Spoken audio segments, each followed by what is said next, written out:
एक खड़ूस दर्जी था, उसके पास एक गरीब लड़की आई और बोली, क्या आप एक सूट सिलने की कीमत कितनी लेते हो? दर्जी बोला, नहीं, तुम नहीं दे पाओगी। लड़की बार-बार पूछने पर भी नहीं बता पाया और बोला, तुम क्या? मेरे पास बहुत काम है। लड़की चली गई और उसने सोचा कि दर्जी बहुत अमीर है। फिर एक और लड़की आई जिसका नाम रिया था। उसने कहा, हाँ, बताइए सिलाई की कीमत कितनी है?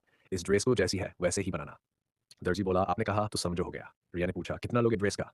दर्जी बोला, आप दे दो, बस पैसे बाद में बता देना, जितना देना हो दे देना। दर्जी के पास एक फोटो शूट वाला भी था। उसने दर्जी से कहा, क्या हुआ भाई, तुम्हारे पास बहुत काम था, उस लड़की को तो मना कर दिया। दर्जी हंसते हुए बोला, वो लड़की, उसे देखो, उसकी औकात क्या है, वो 100 रुपए भी नहीं दे पाएगी और मेरे जैसे दर्जी से कपड़े सिला पाएगी। अगले दिन रिया आई जो अमीर थी। वह बोली, लाओ मेरी ड्रेस तो पार्टी में पहनने के लिए जानी है।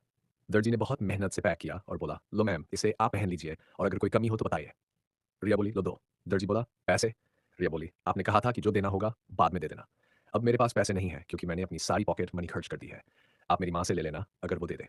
रिया कार में बैठ के चली गई और दर्जी चिल्लाया, मैम वो 2000 की ड्रेस थी, पैसे तो दे दो। फोटोशूट वाला बोला, क्या हुआ, वह बहुत अमीर थी, पैसे कितने मिले, आज तुम्हारी दुकान भर गई होगी।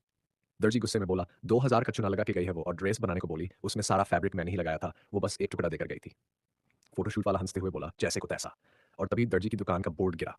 एक लड़का जो दर्जी की हरकतें देख रहा था हंसते हुए बोला, गिरा हुआ दर्जी अपनी औकात देगा अब।